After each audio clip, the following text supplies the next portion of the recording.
I wish I had a time machine. I wish I had a time machine. Gotta start the video off right. They don't sponsor us. You see, it's blurred. Dang, they know it's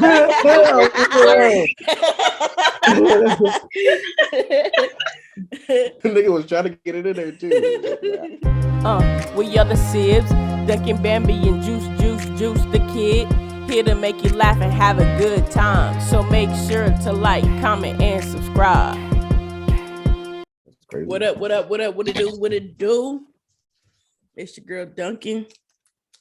Boy, Juice the kid. your girl Bambi with another. Yes, man. Back with another. We appreciate all the love and support and everything that y'all have shown thus far. Keep it up. We love it. Sorry, guys, you missed me, the other podcast. But as you've seen, it was very, very explicit. So I decided I wouldn't say very, very explicit. I decided to bounce. Nah, we appreciate you, bowing out gracefully. Do they know, like, because I don't think people really know, like, how old you are and, like, you know what I mean? Like, won't you? I don't think we went over that. Mm-mm. I think we just such and such. We from this, but like, because I don't think people understand. Like, okay, why is she? We didn't really give ourselves like a intro, a bio. Yeah. Go ahead, Faith, and then we can step in and do our. Okay, so my social security number is. Whoa. What? New generation of kids, bro. Nickname Bambi. My actual name is Faith. I'm the youngest of the three, and I'm 18, so legal. Again, legal. She said, "Let me go ahead and put that out there for y'all." Gotta get it off of me. Who's the next youngest?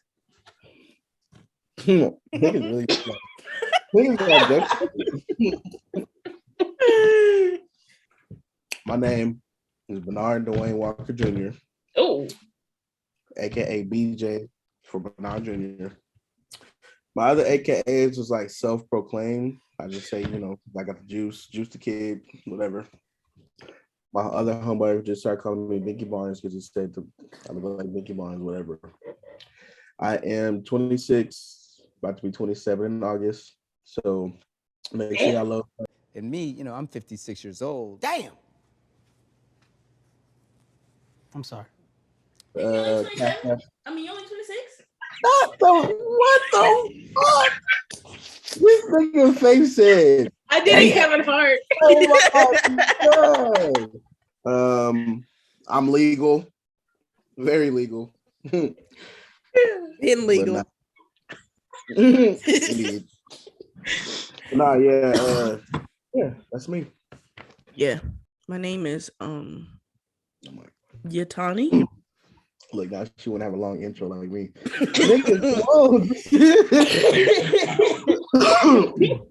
Nah, go ahead. Do your thing. My name is Yatani. Go by Duncan. I have other, names, but that's all we gonna go by. Duncan and Nene, that's it. I'm 28. Just turned 28 in January. Huh? Tell me your real name. Yatani. That's all they need to know. When the other one is for business purposes. That's it. 28. Just turned 28 January. Aquarius baby. What's up? You already know what it is. Take me out to dinner. No, but that's it. I'm the oldest of the bunch. So on both sides, really on my daddy's side and my mama's side. Yeah, I got that. It just elbow cough. Woo!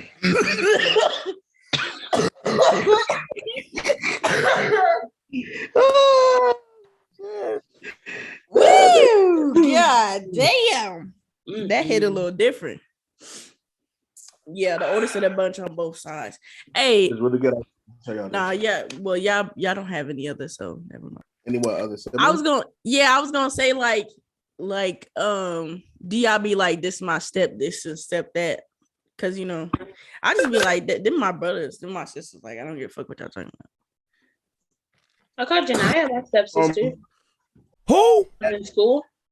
Oh, Ma's your sister. Yeah, I heard. And then from when Dad was married, I still talk to my stepbrother. I still call him my brother. Yeah, it was a post that I had seen, and they was like, do you call your brothers like half brothers or half sisters or step or whatever? And I'd be like, nah, like that's my. Now granted, sometimes I ain't even gonna cap, I be forgetting about my brothers and sisters on my daddy's side, but that's because like we not as like linked in as we are, you know what I'm saying? And that could probably change, but I'd be like, damn, cause it'd be like, how many brothers and sisters do you have? And I'd be like, oh, I just got one brother, one sister. And I'd be like, oh shit.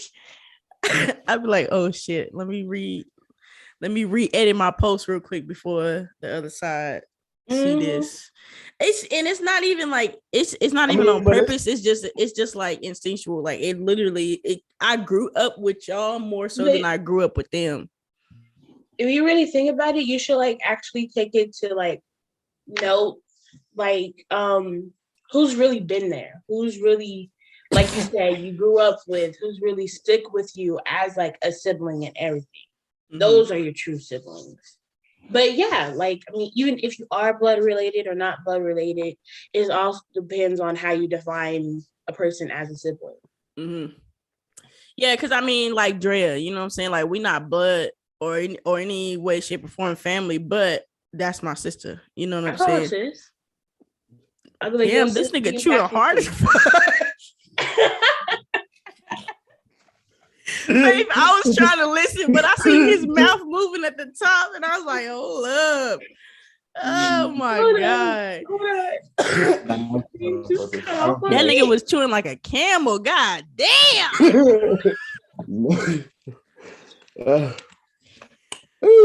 But yeah, man, you know what I'm saying? I mean, it's kind of like that with cousins for me. Yeah. I'm like, damn, that's her cousin too. But then like never have really talked to them. So like there's like really like a handful of cousins that I know of that I've been around that I'm like, whenever I share a post and it's like I love all my cousins or something like that, or I'm talking about these people right here. Yeah, like that. Whatever person be like or heart, I'd be like, yeah. Moving on. Right. In other news. Nah, man, and that's facts too. Like family can be so big, especially in Tulsa. I literally just before we started this podcast just found out that somebody I was in band with is a fucking relative of mine on my daddy's side. Like Tulsa is so small to where I'd be scared that I'm gonna be fucking on somebody that I'm related to. It's like your Islander side comes out, be like, hold up, wait, you my cousin? Right, like, let me know now before we start this. Break out your fucking ancestry shit real quick so I can, you know what I'm saying? There's people that like have so much respect for like certain cousins that we like are close to. Yeah. That like, you know, they be like, oh, you such and such cousin? Yeah. Oh shit, you good, my nigga? Like, oh, I used to kick you back, whatever. But like, damn, okay, like, all right. Yeah. You know what I mean? Like that's even what it is too. That's like you can really be bumping elbows with people that know your family, like really know your family, like you know what I'm saying? So yeah. That's why I want to play that. Yeah, that shit is crazy to me, man. Like people be knowing the Davises, Aisha, Nuki, you know what I'm saying, Poonie, Korea, all of them. They be like, oh, that's your cousin. They used to terrorize the town. No, I'm playing. Hey, Korea, that's my nigga though. On God, let's see. You feel me? Let's get into another Wait, not the shrimp? Another topic. Shrimp. I like shrimp. No, I got a text from mom. She said take the chicken out. But I'm like, not the shrimp? I thought we was Not like, to chicken out. Oh my god. Take the chicken out is crazy. I was like, not the shrimp, because I thought he was doing something like Chinese or like Japanese. Nah, it's funny because back in the day, make sure y'all take that food You out. used to get in trouble, bro. You forget. Oh, it's over with, dog. You getting that ass towed up. Hurry up and trying to defrost it in the microwave. Yeah, speaking of parents and shit, do you bad. feel like parent approval is important? Like, do you let them sway your decisions on things, or who you date or go with, things of that nature? Like, is it very important to you? Yes or no? Do And I why? take that into consideration? Yes, because the amount of respect I have for mom. Like, and I value her opinion on certain topics. Mhm. So I'm like, before I do this decision, I want to ask her, like, yo, I want to do da. What do you think about it? Mhm. Or I know that I can't do it because I'm 18, but I want to ask her, Yeah. like, yo, is this okay? Is this all right? That's also one that's showing respect to her as a parent and as a person. Yeah. And two, that's like asking for a second opinion for someone who probably went through it. Yeah. So So, it's more so like advice to see and make sure that you don't kind of go down the same road or suffer the same consequences if she has had that experience. Gotcha. Okay. So I would say like yes and no, but it does, like you said, depend on the topic or the situation, because you don't want their decision to sway something different than what you're wanting. So like, yeah, they can put their input in, and things like that, but at the same time, like, you're not gonna change my thought or my decision process. You know what I'm saying? Now, as far as when it comes to relationships, that's kind of a tricky situation, because and it comes back to like, it depends on the situation. Right. Because, they may say, I don't like this person, but this may be somebody that you really, really love, and them having their opinion may sway your relationship, and it may put it in a negative spot. You feel me? So I just, it's kind of up and down on parent approval or not. Yeah. Like I said, based on the situation, for sure, for me. Yeah, because I told mom one time when I was like asking her something, she was like, Faith, you don't have to ask me this and everything. I was like, yeah, I know, but I'm asking you this out of respect because you're my mom. Yeah, I can dig it.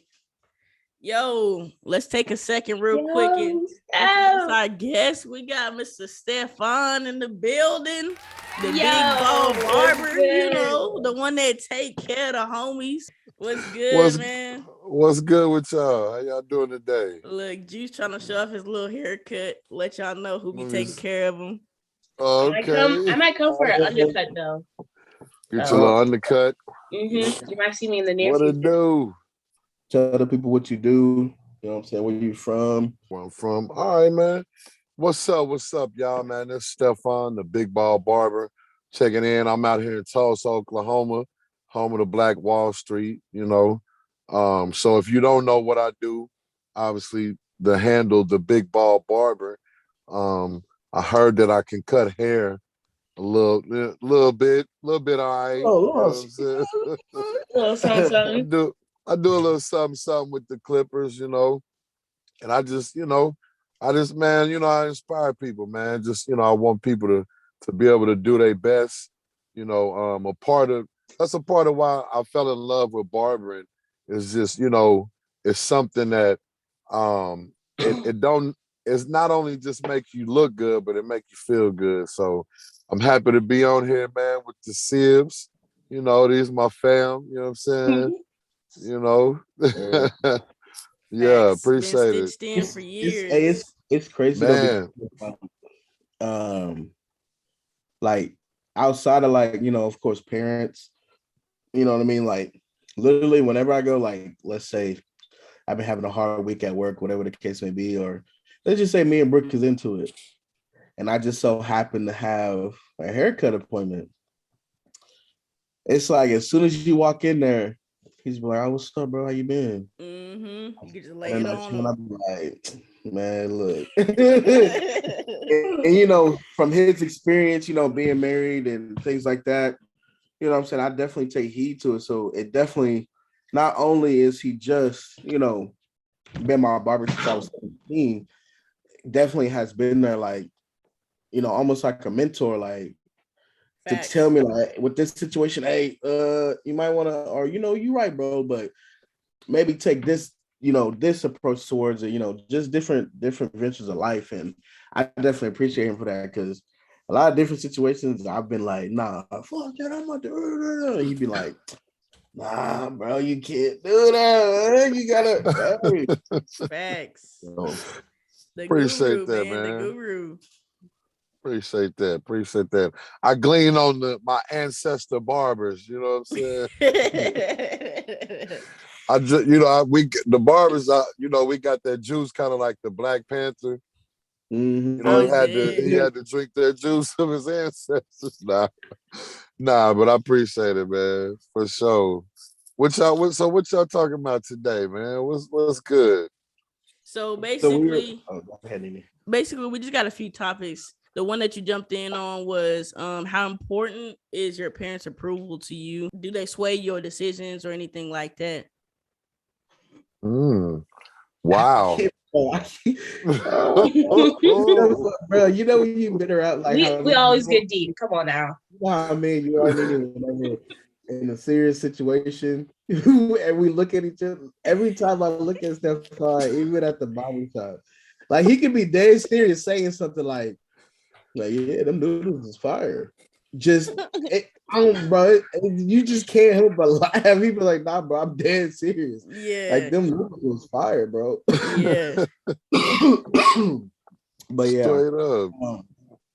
Did you answer, Nene? I think you. Yeah, I did. Yeah, you didn't. I let Stefan answer. Yeah, I didn't answer. I mean, from a 41-year-old standpoint, I'm gonna take it back. High school, you know. I'll say this. I say it's always important, I believe, to at least listen and hear what your parent has to say.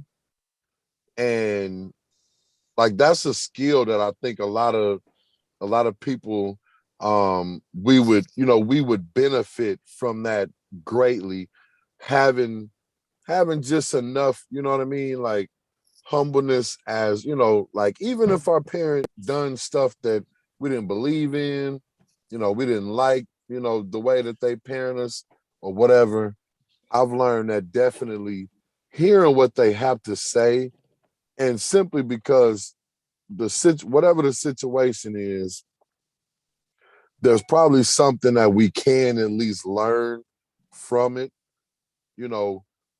Even if you feel like your parent, you know, I mean, obviously our parents are from a different generation, right? Yeah. Right. Some of us, our parents is, you know, only 20 years older than us. Some of us, our parents is 30, 40 years older than us. You know, I don't know too many people in this boat, but I do know some people that their parents is 50 years older than them. So that's a pretty wide gap.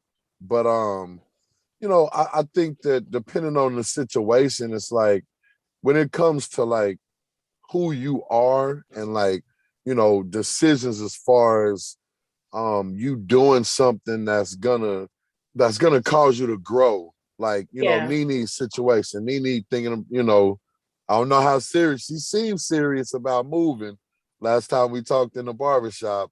So, you know, that situation, it's like that's something that no matter who we are, we can only give advice to that. Like whether or not you decide to do that, I don't think we can base that, you know, we can let our parents really help make that decision. Mm-hmm. I think it's more so like, hey, I want to move, I'm gonna move. Like, what's your advice? Yeah, what's your it's opinion? mostly Or like what's your advice and advice? opinion. what can you, insight can you give me, as far as like making this decision and, how to go about it. But as far as making a decision, yes or no, man, I moved out of my house. I moved out of my mom's when I was 18 years old. I had just gotten out of the Tulsa boys' home and moved home for about 3 months. And I was just like, Mom, I love you, but I can't take this no more. I can't take this no more. I'm gonna be across town. Like, I'll come over. We can have slumber parties on the weekend. Mm-hmm. You know what I'm that saying? point sometimes. Yeah, we can kumbaya. I'll come hang out, but I got to get out of here though. I'm a man. I'm doing man stuff. I don't mind. You know what I'm saying? Like, I didn't really depend on my mom financially. After a couple months. So yeah, that's my take. I mean, does that kind of answer the question? Yeah, for sure. We appreciate you answering it too. So like, yeah, you froze. Piggyback off of that with my answer. I definitely agree with that. Like, I've always been the type. I guess you can really just say hard headed. When they say, as far as like, what do they be saying when it's like, oh, you can tell a kid, all day, don't touch the stove, it's hot. Don't touch the stove, it's hot. And then when they touch it, they burn themselves and they want to, oh my God. That's kind of how I've always been. Because like, if I would never experience these things, I can always go off of what people say. But if I never experience them myself and understand how it affects me personally, then I would never know, like, okay, that's how that felt. Let me not do that anymore. Versus this person is telling me not to do this, but that's their own opinion and how maybe that situation had them.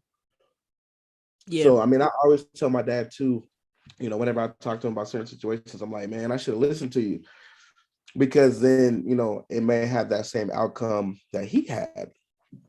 But as far as like relationship wise, I listen, but it's more so like, because you never really know, like, inside of a relationship, like the foundation, the core of it, outside on the outside looking in, you don't really know what these two people share.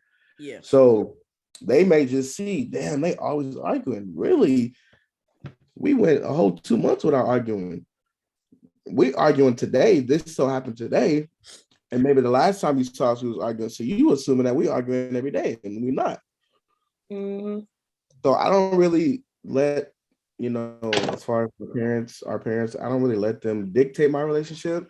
I definitely value their opinions and respect them.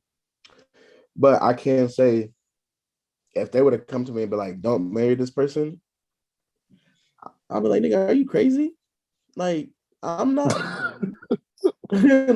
You're not about to tell me what not to do. Like, your opinion, of course, like, I respect your opinion, but to tell me to not do something, like, and I'm grown, I'm paying my own bills, like, you're not about to just, hey, don't do this.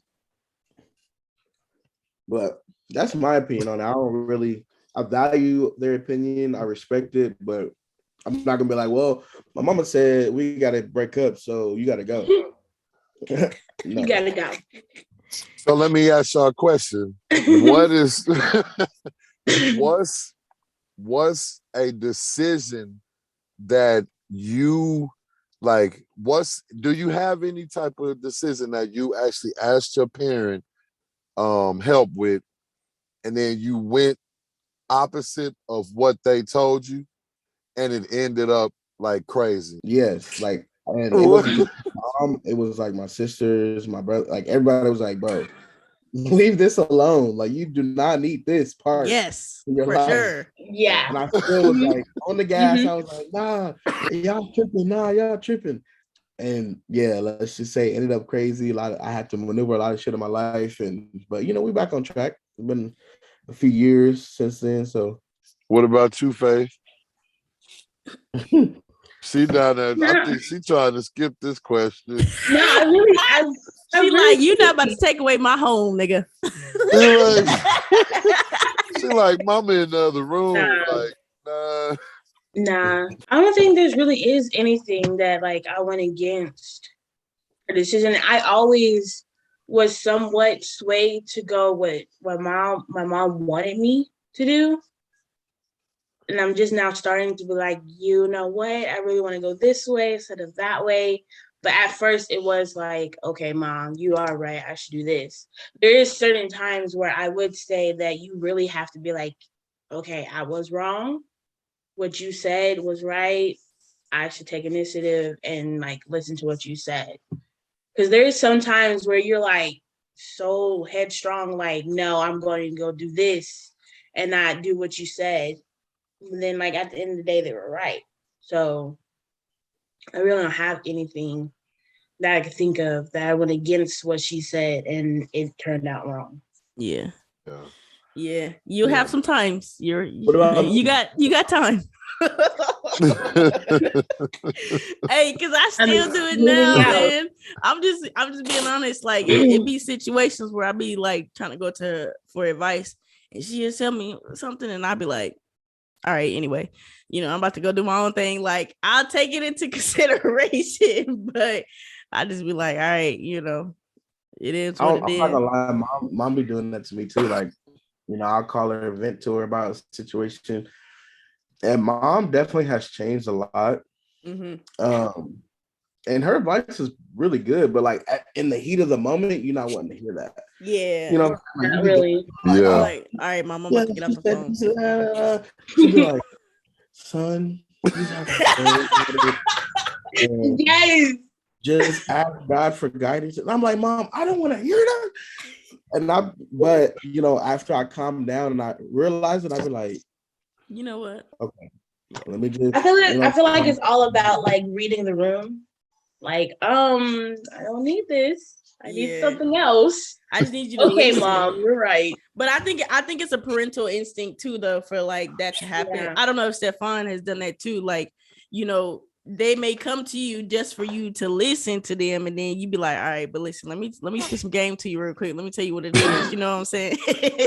I think it's just a parental thing. It's not like she tried to do it every single time, but it's just like they try to guide us in the right direction, possibly.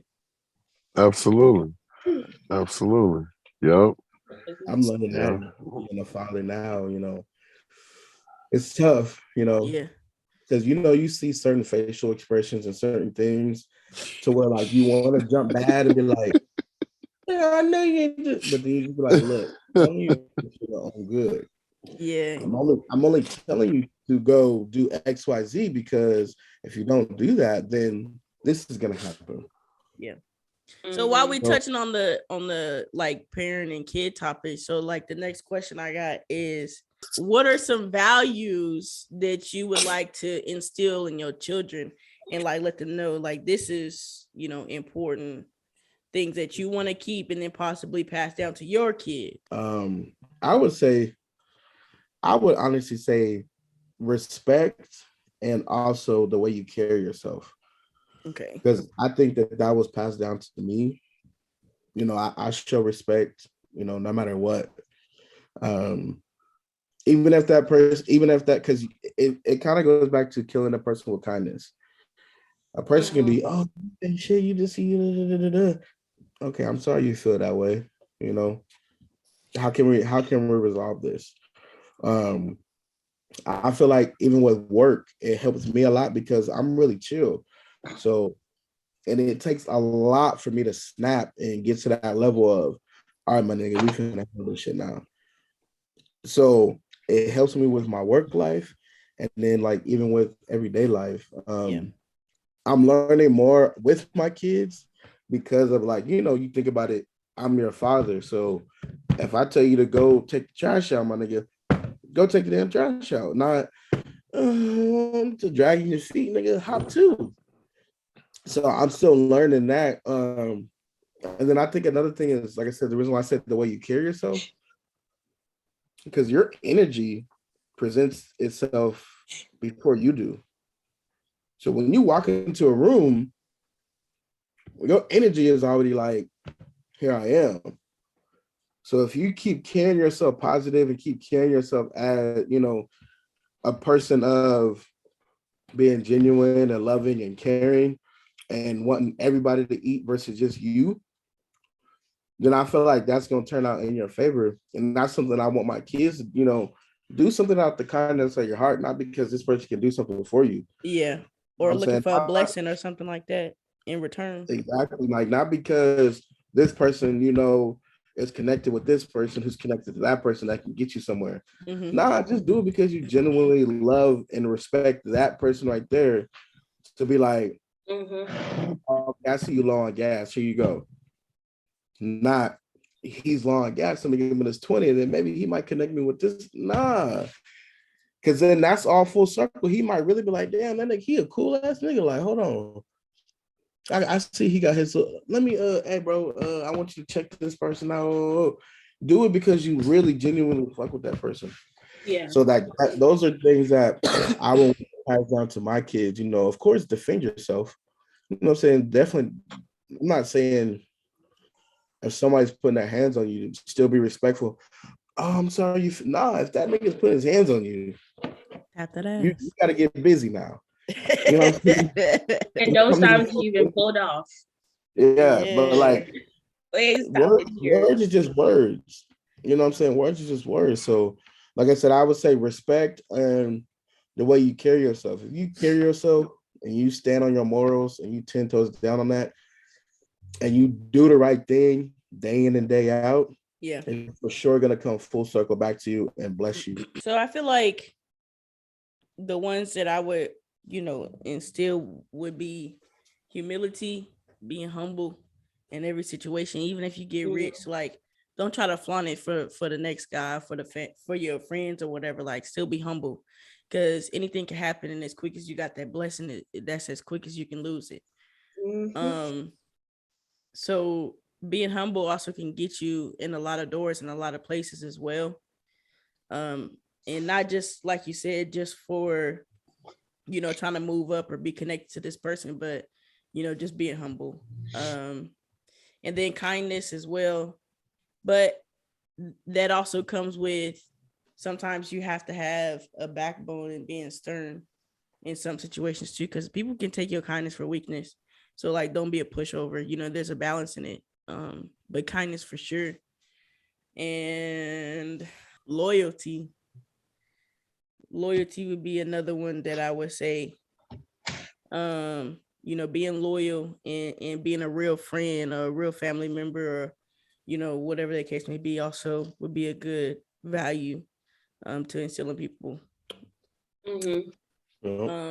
done been in many situations where being loyal has also gotten me, a promotion, or I'm like, loyal to my friend over here, and just because I'm loyal for such and such years, they like, oh, let me go ahead and do this for you, and I didn't even ask. You know what I'm saying? And they seen that I was struggling or whatever, just sowing words of encouragement in my ear because of the loyalty and how I've been doing the same for them. If they see that I'm down and depressed and in a situation and stuff like that. So being loyal, also has perks and stuff like that too. But those would be maybe some of the core values that I would instill. I think mine would be like, again, humble, like what you said, like, because I told this one person as like my little brother, because he's like 14 and he goes to the same school as me, and like he started looking up to me, so like I just call him my little brother.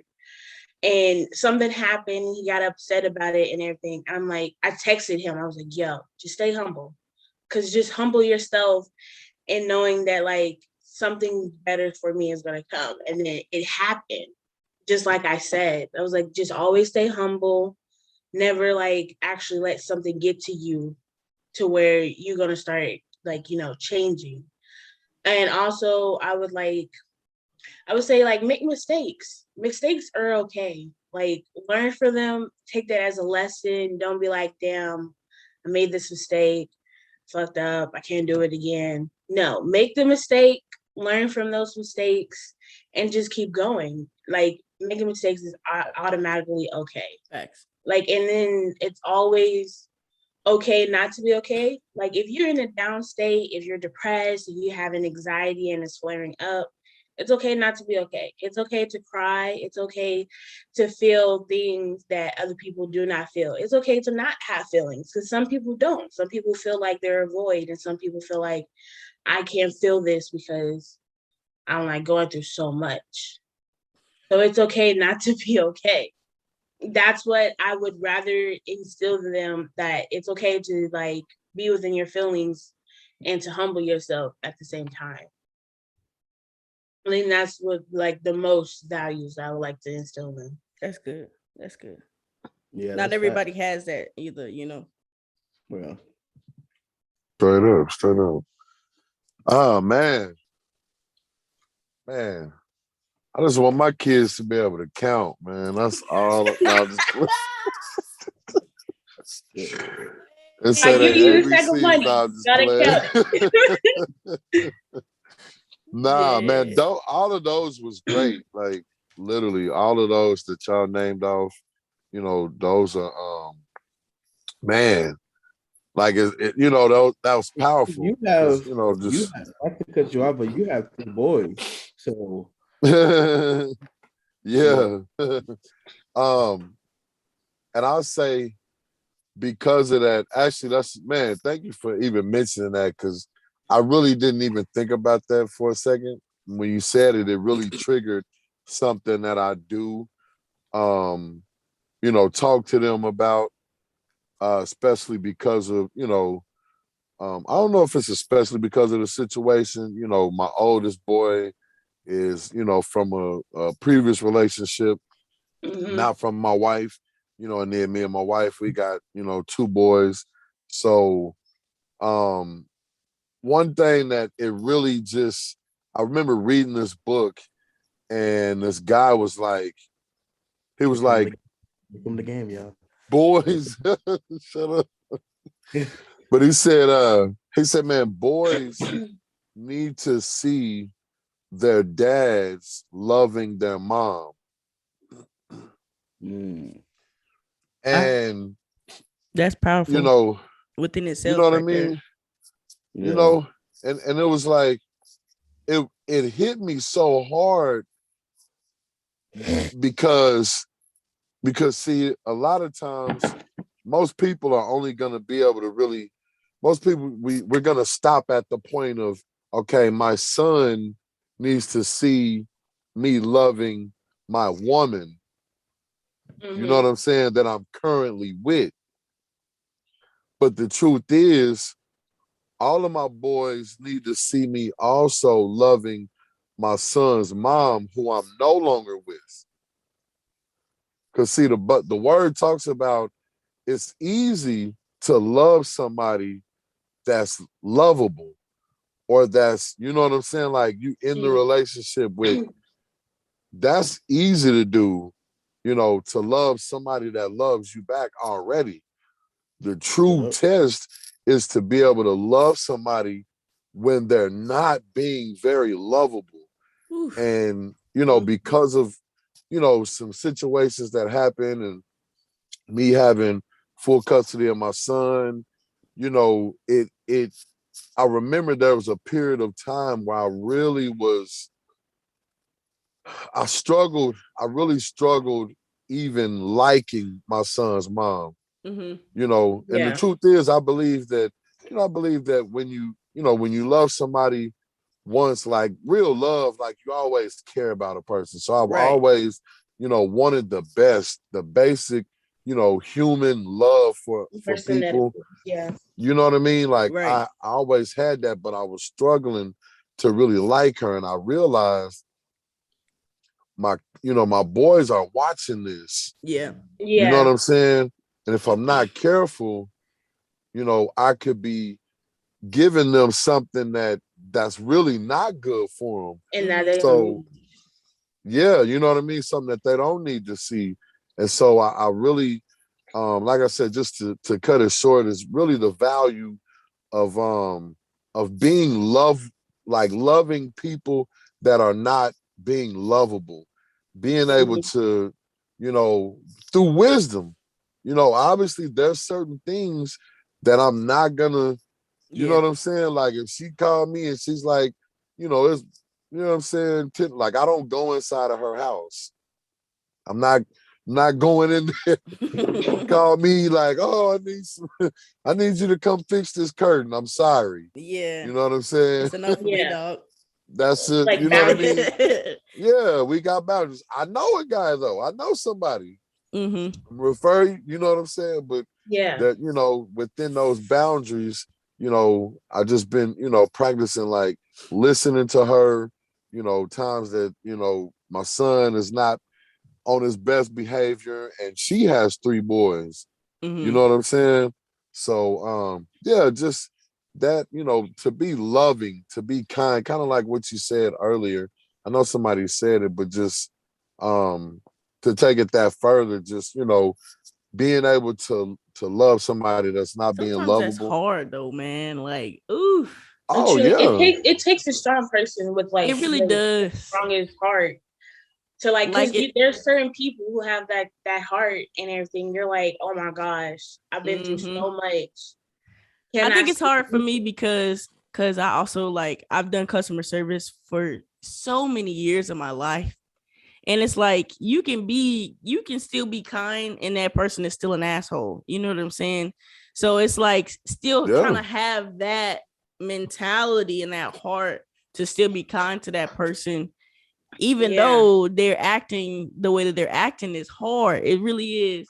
And so sometimes that carries into my day-to-day life because I'm like, I'm tired. Like I be tired of taking up, you know, people's shit on the phone. Yeah. So when I'm out in public or if I'm, you know, say for instance, a family member, friend, a cousin, whatever it is, like if they start being weird with me or not acting kind with me, and I'm like, look, I ain't got time for all of that. Like I literally deal with this all day, every day. So I be on some turn the other cheek, I'm about to walk away type stuff. Yeah. It just like, and it's not every time, you know what I'm saying? Sometimes I try to think like, what would Jesus do? You know, and I still, you know, try to be kind, but it's hard. It still comes to the instance of like, you gotta humble yourself. You're like, you know what? I'm just gonna stay humble. I'm gonna go this way. I'm separating myself from this freaking equation. Like, I'm done with it. Because if you let that eat you, then you're already letting it in. You're already letting it happen. You're already letting it start the process and everything. You're like, here we go again. But if you you humble yourself and you're like, yo, I'm gonna stay humble. I'm gonna go this way. You can go do whatever you want to do, but I am protecting myself and like what I am. Because if you don't, then it's just gonna start all over again. Yeah. And you know, it's something interesting you said earlier. You said turn the other cheek, and it's funny because this is something that I do. One day I thought, I was like, you know what? What if turn the other cheek, when we think about turn the other cheek, what if we thinking about the wrong cheeks? What if it's not what if it's not these cheeks? Yeah. You feel me? Yeah. Like all you gonna see is look, the old folks say, them old folks just say, all you see is ass and elbows. Look, I'm walking away. Gone. That's what I'm saying, I'm man. I be out like, the door. And people look at it as if like I don't have any emotions, or I'm not trying to talk about the situation, or I'm running away from my problems. And it's really not that. It's just that I literally don't have the energy. Like I have a cap of what I try to give my energy to. And if I feel like it's not worth it, I'm not about to put it in. I'm not about to put my energy into it. It's just that simple. I think that definitely comes with age and maybe wisdom and learning, because as you both know, like my attitude was bad as hell before. Like bad as like I used to just any situation I would just turn up. And so it made it hard for maybe other people to approach me with certain situations, because they would think like, oh damn, he about to turn up. He about to wild out. Facts. So Tasmanian devil, bro. I had to really learn not every situation is for that. Yeah. Especially now that I have kids. If you're not threatening me in my life, threatening my kids' life, threatening everything else is, I don't really give a fuck. You can call me fat. I'd have been called fat so many times. I'd have been this, that, and the third, or you this, you that. You can't prove that. You know what I'm saying? You can't prove that I'm all these things other than maybe being fat. Because, like, you know what I'm saying? Mm-hmm. Bro, I'm gonna spit all this juice on this mic, man. I would have been so. As soon as you can't prove that, I was like, hold up. I seen that too. I'm like, why she make that face? Yo, oh BJ is dumb. But you get what I'm saying? Or like me, the way that I started viewing life is this. When it comes to other people's opinions and what they have to say to me, and this is something that I'll be telling, my fiance. I'd be like, whenever maybe it's a situation where she's like feeling down and out, and this person said this, I'd be like, damn, hold on. Is that the water bill? Whose name is on it? Oh, okay. Is that the Wi-Fi bill? Whose name is on it? When we pay rent, like we have to put that through, right? Like it's us. So the way I view it is they're not paying our bills. They're not living here every day. They're not going through our situations that we going through. Yeah. So their opinion does not matter. What other people say does not matter. So I view that. So this person, with me being in customer service, they might be calling in. I can't. You guys are. I'm sorry. I do apologize that you feel that way. I could definitely get in here, look at your account and kind of see what's going on, because I know that it's situational. They're mad at the situation. I can't let them dictate me and trick me out of my situation that I got going on because they're mad at that time. They might get off the phone and be driving a fucking Porsche. Yeah. But they're complaining about maybe their phone bill. Yeah. You know what I'm saying? So not everybody's situation is the same. And other people may be mad at the little things because of the way that their life is set up. Yeah. They probably did set their life up to only pay $100 towards their bill, but their bill this month is $105. So and to me, I'm like, nigga, it's $5. But to them, it's something like I said, they driving a Porsche and got $1 million house. That them $5 is probably really fucking with the system that they got going on. So I don't ever take, like I said, if you're not paying my bills, you're not fucking me every day, your opinion does not matter. I don't care, bro. You call me fat, everything. I don't care. I be forgetting y'all grown. I be hearing y'all cussing. I be like, oop. Yeah, I'm 1 year. What are you talking about? Like, who are you talking about? Like, I forget y'all grown. Lord. So I'm gonna ask y'all a question, okay? And if y'all need to take some time to think, that's fine. But I feel like I have the perfect answer for this question. So what do y'all feel like are some things that sound like compliments but are actually insults? I mean, the most famous one. Don't say what I'm about to say. If you say what I'm about to say, I'm gonna be mad. Go ahead.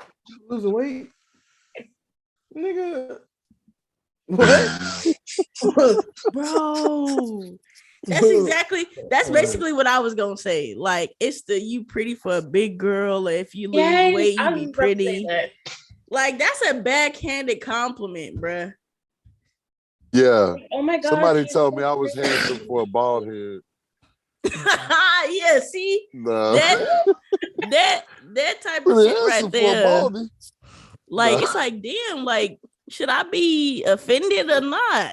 Or like, today you look so pretty. Are you telling me that right, I was about to say that I wasn't pretty? Or when they are you saying when they add in that like little oh, you look good today, you been losing weight? Like, My nigga, there's 30 days in a month. So you saying all these other 28 days I wasn't looking but good. because I'm looking like I lose weight on the 29th day, I look good now. Actually, I gained weight. Thank you very much. Right, like motherfucker. Healthy weight. Matter of fact, all I did was get a haircut, my nigga. Like now I look like I'm losing weight because I didn't shave a little hair off my sides and stuff, and now I'm like, man, you. Yeah, they be on one with that one. That's a tough one. I thought y'all was gonna have some different answers for that, but I feel like that's definitely the biggest one for sure. Compliment. it's always That's really about like appearance. Yeah, It's like those backhand compliments. yeah. For sure. I mean, it could be other ones too, like maybe the way you manage your money, and like let's say you got a new pair of jeans on or something, and they, oh damn, wait, you got a new job? Like, would you, motherfucker? I've been working at the same job for 15 years. I'm just saving my money. So this day today, I just so happened to wear my new jeans I got the other day. Like, don't think because I'm, or they'd be like, you got maybe money? wearing some Reeboks and cipher through a few pairs of the same jeans all year that I ain't saving up $100,000. Yeah, one of the ones that I got recently too was like about my hair. When I cut my hair, it was like you look good, but couldn't be me. I'm like, damn, like yeah, this is not you. All right, it's me. Pop off, sis. Couldn't be me. That's a tough one. I'm not sure. I'm not sure about that one. I'll be so into when people compliment me. I try not to even. I don't know. Give it much thought. Mm-hmm. I don't know. And then half the time, people, I don't know. Usually when I get a compliment, it's somebody that because here in the last years, I've been working from home. So I'm like, man, trying to think. Yeah, you got me on that one. Good. You got me on that one. Good. Got one stumped. Do I got to take a shot or something? Nah. Hey, we might have to bring that in one of these days. Yeah, start making some games for sure. That's a good idea. So the last question of the podcast. What ridiculous thing has someone tricked you or talked you into doing or believing? That I wasn't fat. No, I'm playing. Please log out. Exit the meeting. I'm about to kick you to the waiting room. Ridiculous thing. No. I got you stumped again. Look, yeah, we definitely got to bring in shots. I got one that I have a situation that was ridiculous. It was ridiculous. Like it was ridiculous. It hold on a second. Let me. So it wasn't somebody else necessarily. Well, I'll just tell you the story. Because actually, all right. So, y'all know I was in the Army. Right. For about 5 years. And my first duty station, I was a cook. So my first station that I was at after training was Fort Polk, Louisiana. While I was there, I met this guy. We became, homies. Real tough. His name is Moody. And so, this dude, he kind of looked like, imagine like a guy, he kind of looks like Trick Daddy, but he's darker and he got, like a mouthful of gold, right? So we both end up going to South Korea. Now, but we didn't go together. I think he went before me. I don't remember. But either way, he was at a different camp than I was. And one night, we just happened to bump into each other, right? Now, this night was my roommate's first night ever going out in South Korea. He had literally never went out. He was like 19. On the video, huh? Was this the one that you were telling me about that was married, so he never went out or something like that? Or Nope. This guy was 19. He wasn't married. He had just gotten over there, and he didn't. You know what I mean? Like they didn't really know nobody. So that was why he came out that night, because he was like, "Man, I know you be going out. You know, you be at this. You know, you be kicking it. What's up? I'm trying to go out." Yeah. So I'm like, "Look, man, you know, I'm staying out past curfew. You know, so I'm like, you really shouldn't come. You know what I'm saying? You know, I don't want to get you in no trouble or nothing." And he was like, "Nah, man, I'm coming. So I'm like, "All right, look." But I'm like, "Look, if you rolling with me, you gotta be paying attention. Like whatever I do, if you see me run, you run. If you see me, you know what I'm saying, like chilling, sit down, you sit down. Like you need to stay close to me, right?" Yeah. So he's like, "Man, all right, bet." So boom, we get downtown. You know, we're in Seoul, Korea, and we run into my boy Moody. And so he like, "What's up, my man? What's up, bro? What's up?" He like, "Bro, man, let me come introduce you to my partners." So we go in these clubs, and both of these clubs are owned by two two Nigerian brothers. So we go to the one club downstairs, and you know, meet the guy. We chopping it up. He, you know, real friendly. Introduced me to, you know, people that he knows. And probably about 15 minutes later, he was like, "All right, let's go upstairs." So we go upstairs and meet the other brother. This is two brothers, two Nigerian brothers they each own a club. Get up here to the second one, and my man is like, he hyped. So he excited. He's like, "Oh my God, man, what's up, man? If you this guy's friend, man, you definitely a friend of mine." So he's like, "What do you drink?" You know, and I'm thinking, when somebody asks you, you know, what you drink, you know, you kind of, usually I drink E&J, but I'm like, Hennessy. You know, I'm thinking, you know, get a little Hennessy. So he's like, "Hey, honey, get this man a bottle of Hennessy." So he gives me my own bottle of Hennessy, whole fifth of Hennessy. I'm tripping. I don't realize that I done drank this whole fifth in an hour. An hour? Because yes, in an hour. Because I'm just like, I'm finishing the drink and go, you know what I'm saying? The girl fill it back up. And I look up, she's like, "Oh my God, you drunk this whole thing in an hour." I'm like, "Oh God." I'm like, "Oh man." All types of bad. I'm like, and But it it's started crazy. hitting you after. It was crazy because it really hadn't like hit me yet. And that's when it hit me. I was like, "Oh snap." So I'm like, man, the way we do it, the way I learned, you know, we go to these certain clubs, and then like at 1:30, they want the soldiers off of the streets. You either got to come back on base to a club, or they want you to go get your hotel room or whatever. Now that's like right outside of, you know, the little army base. The army base is right there. So what you do, we would go out a little further, and I'm not gonna say the names of the towns. I don't know, because I'm like, man, if somebody see this, I don't want them to, you know what I'm saying, to be hip to the game. But, you know, just if you get it, you get it, and if you know, you know. Yeah, if you know, you know. You know what I'm saying? But it's a little college town that's probably about 10 minutes outside of Itaewon, and we would go out there, and the MPs, they wouldn't come out that far to check, right? So you get out there, it's free reign till sun up. You know what I'm saying?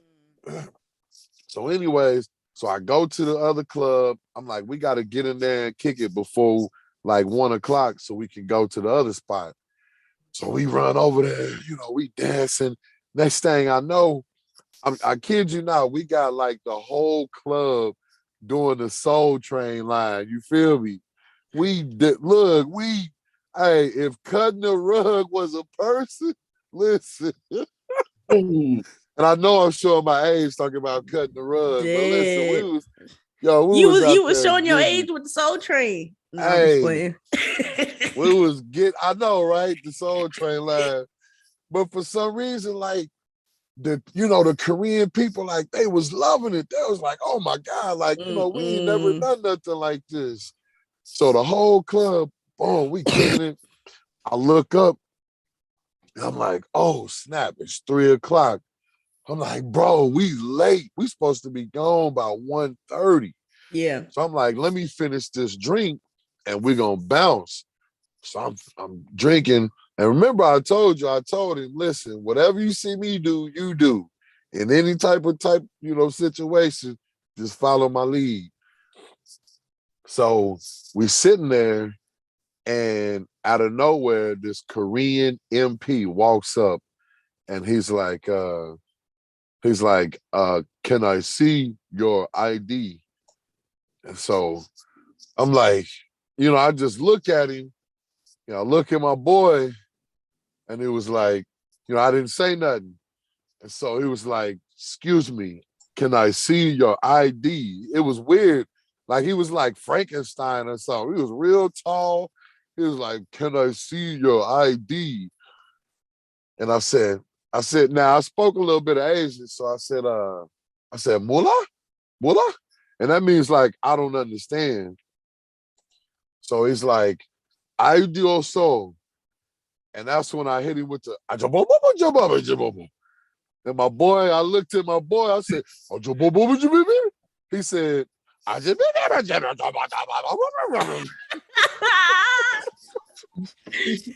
Niggas started talking gibberish. It's just like that saying, like when you get stopped by the police, remember, Oh my God. I came here and you don't speak English. Because look, we had just been hanging with the Nigerians, so I'm like, I'm finna be Nigerian. Like, I'm not going there. So I'm like,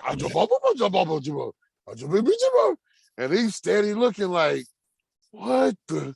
He like, what is going on? Look at that My man. boy, we steady talking back to my boy say, so look, we got this fool going for like 3-4 minutes. And then I'm like, dummy, like get up and like leave. Like, don't just sit here. So as I get up, I'm like, I'm finna get up and leave and go to the bathroom and like get my thoughts. Hopefully the homie will follow me. And then I'm like, nigga, let's bounce. Like, let's be out of here. Soon as I get up, start walking towards the bathroom, I see the white MP. He come in, and so he's talking to him, and then next thing you know, this is like happening simultaneously. One of the Nigerian guys walks in that we have been hanging with, and he's like I said, they super friendly. So he's like, "Hey, Sergeant, what is the problem? He is my friend. What's going on?" And the sergeant was like, "Oh, great. Tell him to show us his ID." And I was like, it's over. I'm like, I went in the bathroom, used the bathroom. Sarge come in there. He cussing. Motherfucker, get out of here right now, soldier. Your ass is run. Come out, cuff us up. I'm like, oh my God, bro.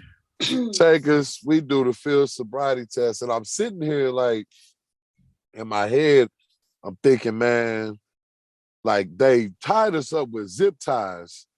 I'm like, man, the zip tie, like, we can bust out of zip ties eventually. You know what I'm saying? Like with a knife, I can get out of a zip tie. So if I just mash out on them, you hear me? Hopefully the homie follow behind me like I told him to. So, man, so he's sitting here. He looking sad in the mug. He about to cry. You know what I'm saying? He nervous in the mug. He ain't never been arrested. And I kid you not. I heard over his intercom that was like, hey, we need an ambulance to such and such and such. This guy tried to run from he tried to run. And Korea is like a lot of hills. even on hills because of the parking. You know, you got areas where like it's a parking lot, but it's like off the side of a hill. So this fool ran off the daggone parking lot thinking he just gonna jump and like get some land, and ended up breaking his leg. And I was like, yeah, I'm not running. I was like, I ain't going nowhere.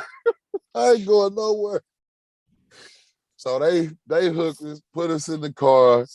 I'm spitting game at the MP like, yo, bro, I'm like, listen, I got like, when I go out, I make sure I have $500 in my pocket. I'm like, I don't know how much is in there. It's not 500, but it's probably around 300-400. If you let us go, bro, I will give you all bribery? You got to do. All you got to do is give me my ID back and stop and It's just over with. don't chase us. Like, just don't chase us. You ain't gotta let us go, but just don't chase us. Give us He's a head like, start. man, Like, yeah, give us. if you find me, I'll take it. Man, If he you was don't, like, let it go. look, he was like, nah, Can't even do it, homie. Can't do it. So the next morning, my Sarge, he come pick us up, and it's like, and he always used to, you know, his head be rocking like that, and he smoked cigarettes, and he always drinking coffee. So he said, so Britt, funky. Yeah, Brett funky. He said, so Britt, heard you can speak Swahili. I was like, what? He was like, yeah, I heard you can speak Swahili, huh? I was like, man, Sarge. He said, no. He said, no, Britt, let me hear it. Let us hear it. I would love to hear you. I didn't know you was bilingual. Let me hear you, you know what I'm saying, say something. I was like, Sarge. He said, no, Britt. I said, I jump up. He cracked. He said, man, you get on my nerves. He said, man, I don't know what I'm going to do with you, bro.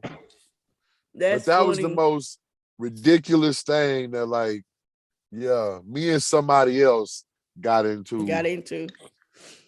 That was a good story, dude. That was funny. Exactly. This guy turned into Bubba Fett.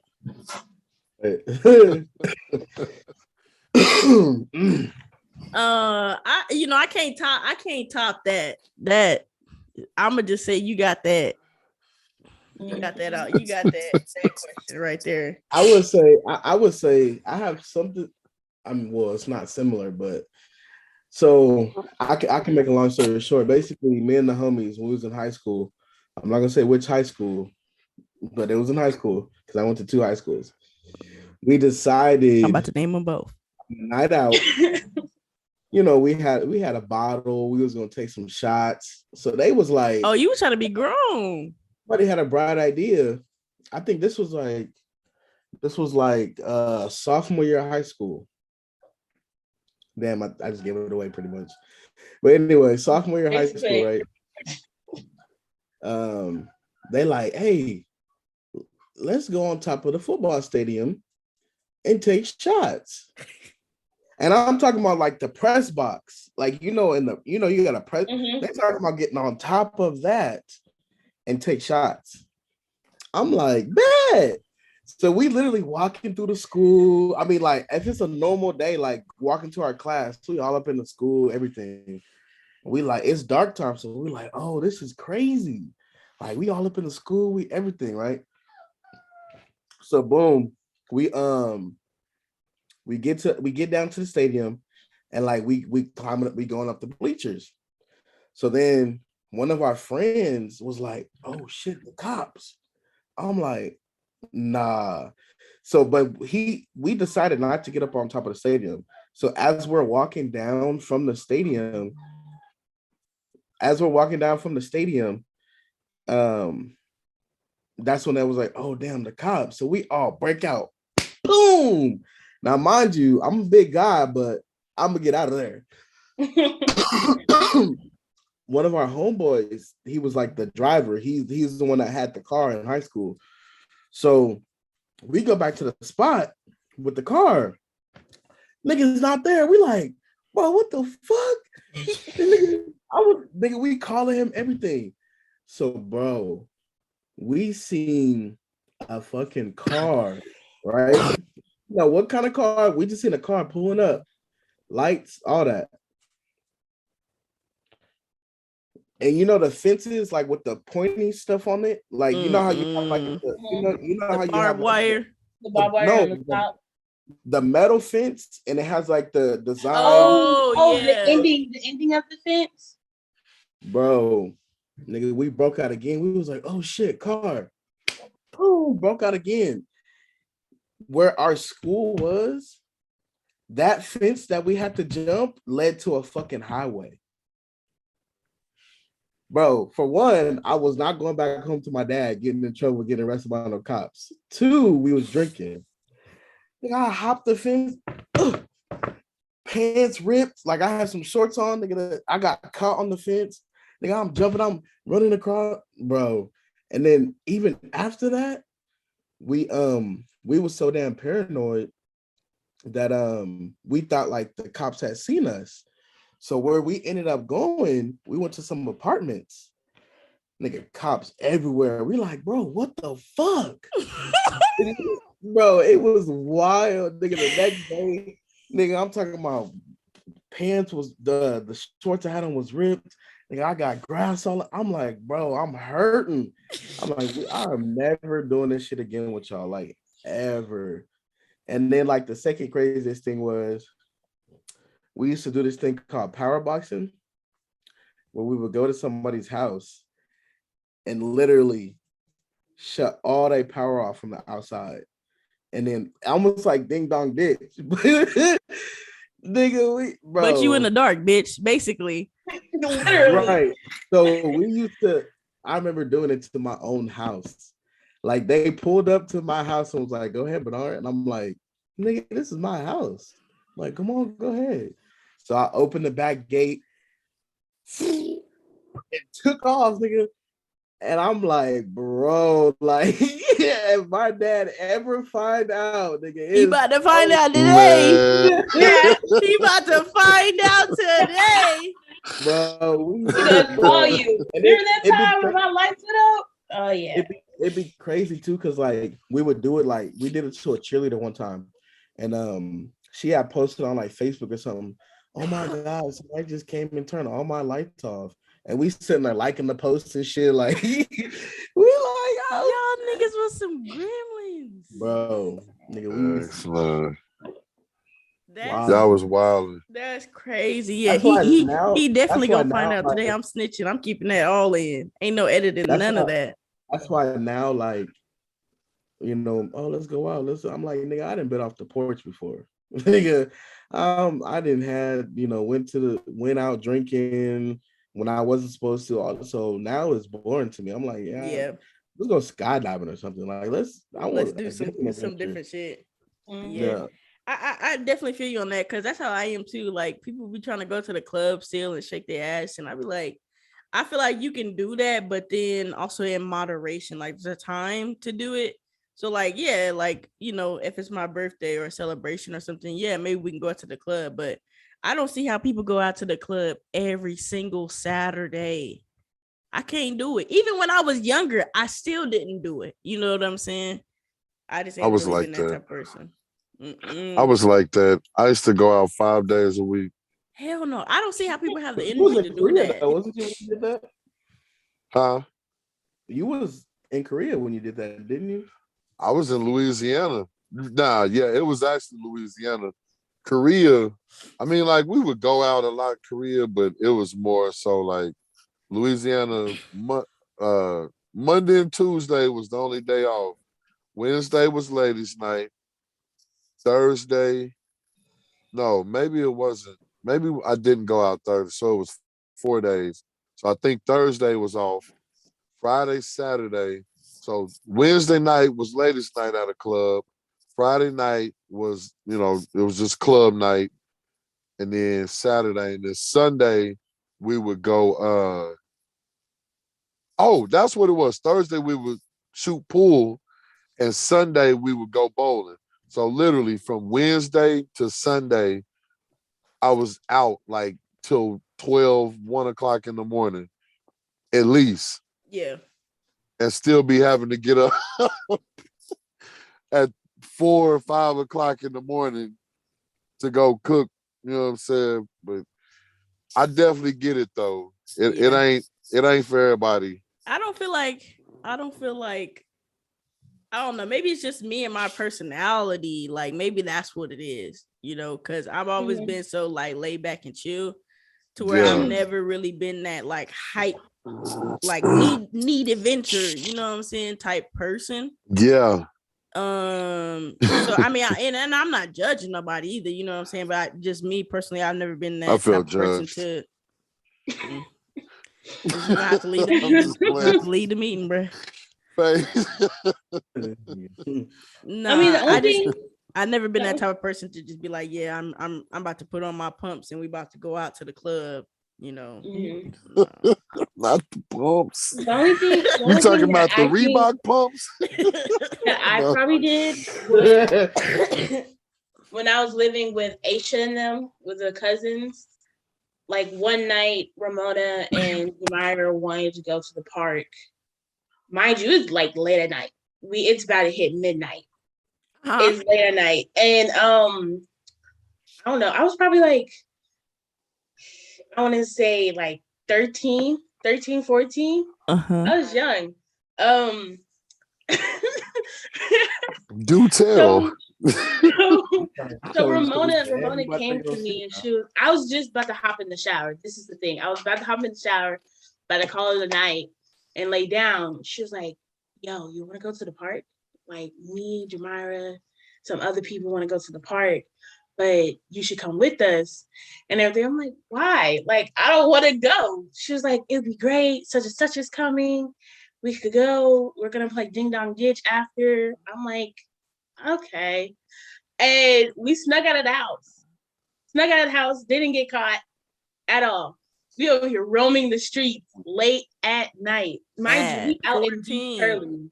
Wow, I didn't even know this. Keep telling me. We out in deep early, roaming the streets. Nothing happened and everything. We were like, it's about to be midnight. We're like, we gotta go back. I'm like, I'm about to go back. I don't know about y'all. I'm not about to get caught. The last house after the park, the last house that we did Ding Dong Ditch was the house that was for me. After I did the Ding Dong Ditch, I ran straight back to Aisha's house. Straight back. Nigga was gone. She said when I say I'm done. Like they were real. there too. That's the thing. All the other houses that all the other kids, like no one was home. But the house that they picked for me, they were home. Oh my god! So I was on the gas. I was running because they came out of the house. It was like, "Yo, who's knocking on my door? Who's doing Ding Dong Ditch? Yada yada yada." Then you start seeing all the other houses starting to light up. I'm like, "Nigga, I'm gone. I'm leaving." The thing is, I got home before them, and I was like, "Should I go through the front door or the back door?" I don't know, man. And I was like, I started seeing the front door, like the porch lights turn on. I was like, oh shit, I'm going the back door. Luckily, the back door was still unlocked. Nobody was in the hallways. So what I did, I went straight to the bathroom and pretend like I was still in the fucking shower. Oh my god. I didn't get caught by Aisha, but you know who got caught? Ramona and Jamira. I got caught, not me. I was so before. I don't know what happened. I was in the shower. I was like in the shower. My hair, I made sure my hair was wet. I made sure my body was wet. I'm like, I'm over here drying. I smell good. Luckily, my clothes were still in the bathroom, my man.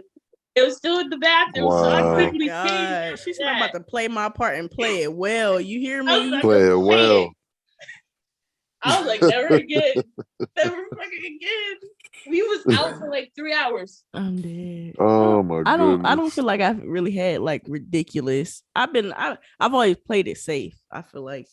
So, you know, I feel like also me being the oldest, like I didn't really have an opportunity to really get out there and do the most.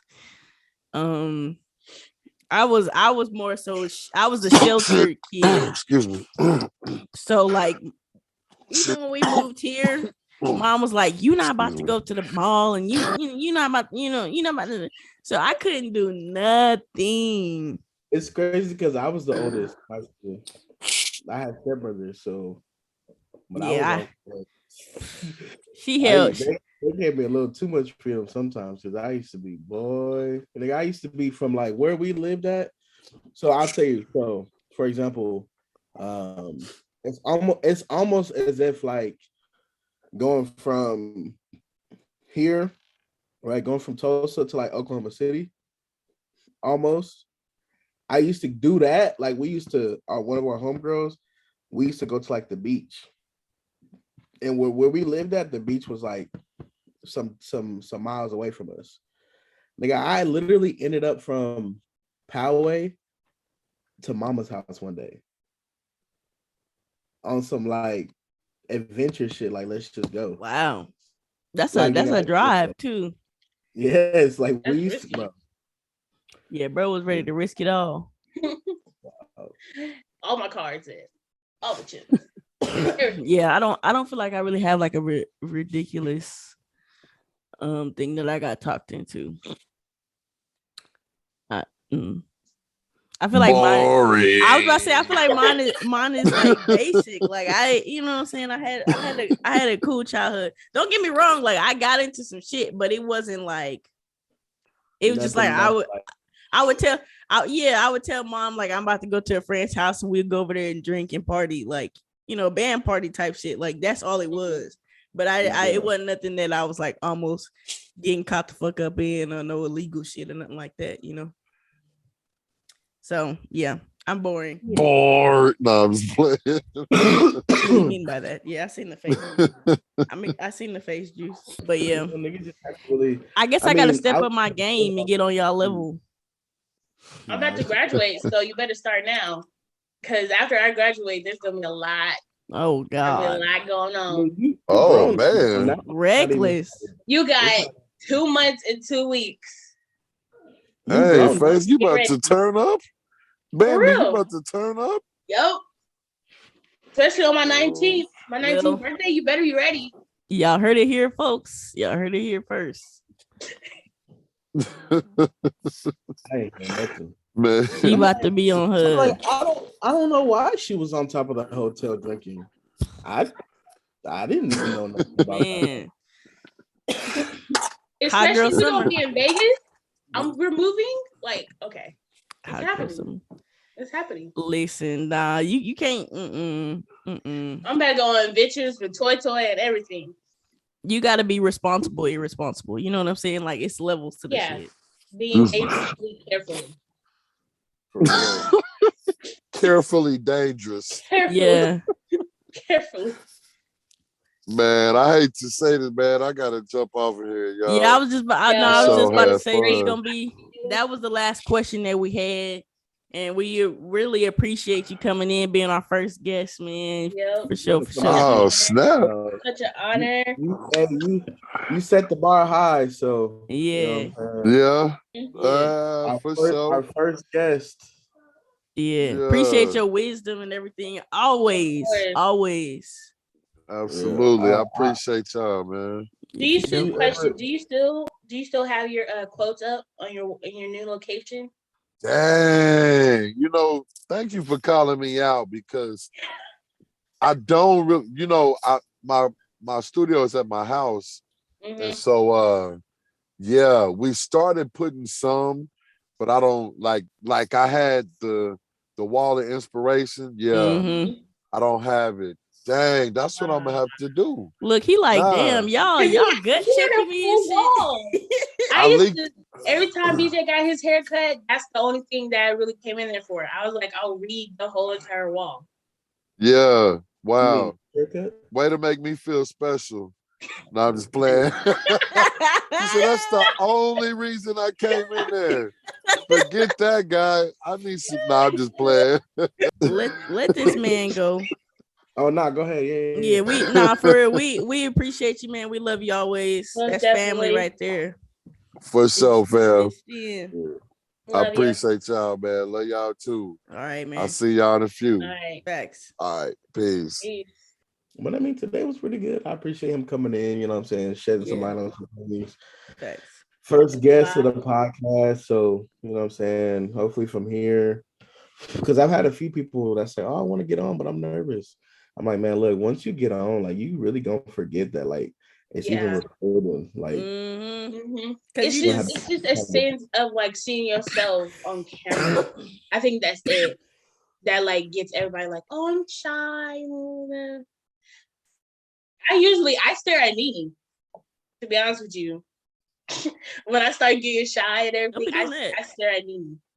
That's good though. I mean, I'm glad that you feel like looking at me gives you some type of confidence to be able to keep talking. So, you know, I guess I could be your safe place. Oh no, I don't get nervous. I guess it's because I've like streamed before. You always talk shit. Yeah. You talk your shit.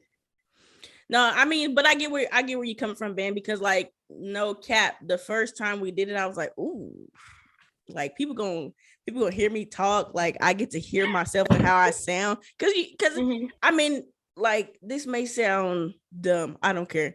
But when you speak, you don't really pay attention to how you sound. So when you go and you record something and then you watch it back, it's like, oh damn, I really sound like that. You know what I'm saying? So I was like, I was thinking like, dang, like how am I gonna look on camera? Like, how am I gonna sound? So, you know, I was kind of anxious and nervous. It's crazy you say that because I feel that way about like if I'm at work and my manager's like, oh, let's listen to a call. I'm like, oh my God. I was just about to say that. Cringe. Brooke be telling me that she has to listen to like when she was in customer service, that she had to like listen to her calls. She's like, I don't like hearing my voice, to be honest with you. Cringe worthy, bro. I'd be like, because and then also at work too, though, it's a different like inflection in your voice because you got to put on your code switching. You got to, you know what I'm saying? Like how we talking right now, this is different than how I would talk to a customer. Like I would have to be more almost professional. So I'd be like, hello, my name is. It's like your voice gotta get a little higher. So it definitely is a different like different switch and everything instead of slouching. Yeah. But yeah, for sure. I just think that it takes a little bit like getting used to, because like you're like, well, I don't know, I might not do it, but then when you start doing it, you start getting used to it. Like, oh, I'm on camera, I'm talking. All right. I mean, this is really with anything in your life too. Like you just said, like once you start doing stuff over and over again, it's like you get used to it, and you know maybe find different ways to elevate that, you know, whatever it is that you're doing. You know, like me now, like I still kind of get a little insecure with certain shit. But at the same time, I feel like that's completely normal. Yeah. In any age range or any gender, it's completely normal to get insecure on anything. Literally over here dying. It's okay. Hold on. Oh, I'm not nervous, so I didn't look at you to notice that you were dying. I noticed she's been coughing, so I was like wondering why. Sorry, y'all, I'm back. I got asthma and a bunch of other shit. But y'all, I hope that you guys like this one and enjoyed this podcast with our guest, Mr. Stephan Britt, aka the Big Ball Barber. I'll plug in his information too. If you're in Tulsa, check him out. He's definitely a good barber. I literally have been getting my hair, like Bridget said, or Juice said, cut by him for years. Only man that I trust to ever cut my hair. I tried to go somewhere else one time, and that man fucked my shit up. When I tell y'all, that was a point in time where Stephan wasn't doing hair, so I was like, I gotta go somewhere, and I grew my hair out for 4 years straight until he said he was cutting hair again. I was so happy because I literally grew my shit out and didn't trust nobody. So definitely link in with him. You know, if you're looking for a barber, somebody faithful, whatever, you definitely can reach out to him. Like I would never get my hair cut because I said that to myself. Like I would never cut my hair, but the only person that I would trust to do like an undercut for me, because I want one, would be him. Like, so he's very one to trust by getting your hair cut. Facts. So before we go ahead and dip out of here, I just want to say a few more things. Somebody did ask me to go ahead and create a Cash App for us as far as the SIB. So we only have a Cash App for right now, and that will be in the bio or the description. But it is the SIBs, THEE SIBs. Anything else that you need as far as support or anything like that will also be in the bio or the descriptions. If you're listening to this on any other platform, definitely check out those descriptions. Again, my name is Duncan. And yo, it's Bambi as always. It's a good time. Good time. Yes, sir. It's Juice the Kid, 95. Yep. And we on the SIBs. Peace, love, and chicken grease. We got this bitch. We are the SIBs, Duncan, Bambi, and Juice the Kid. Here to make you laugh and have a good time. So make sure to like, comment, and subscribe.